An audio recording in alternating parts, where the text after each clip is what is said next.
Sir तुमची permission असेल तर प्रेझेंटेशन सुरू करूया. सर एक मिनिट. मिस रजनी, मी यांचं प्रेझेंटेशन खूप वेळा ऐकलंय. आता या प्रेझेंटेशन मध्ये तुमची काय इनपुट्स आहेत हे ऐकण्यामध्ये मला इंटरेस्ट आहे.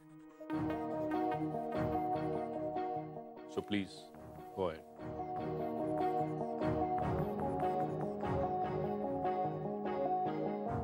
Okay, no problem sir.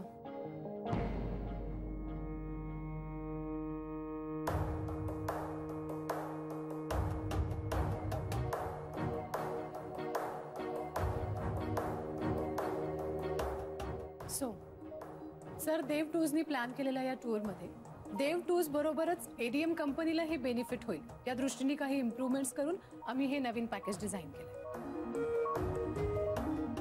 So this is the package.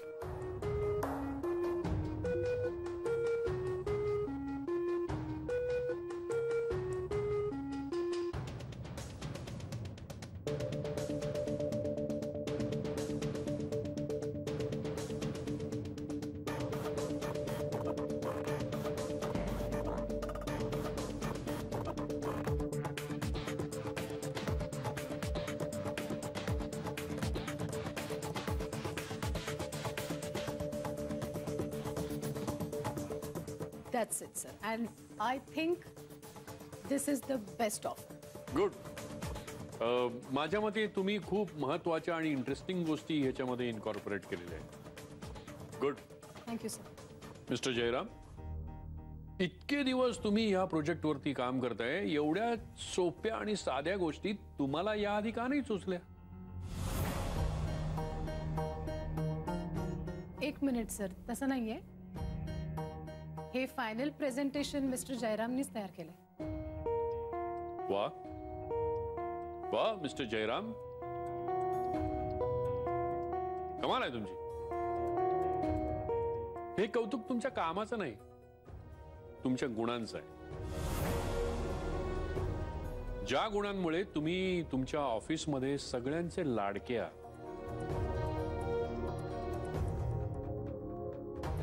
Miss Rajani, गेल्या वेळेला हे प्रेझेंटेशन तुमच्या त्या कलिग कोणत्या मिस आदिती, राईट? या, त्यांनी मला प्रेझेंटेशन दिलं.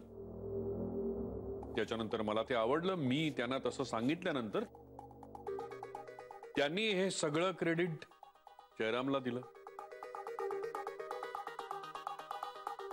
साहजिकच आहे म्हणा.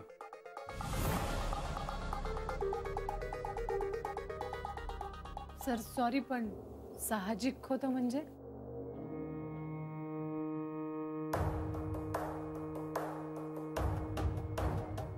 म्हणजे आपल्या कलिगला क्रेडिट देणं हे साहजिक आहे, नाही का?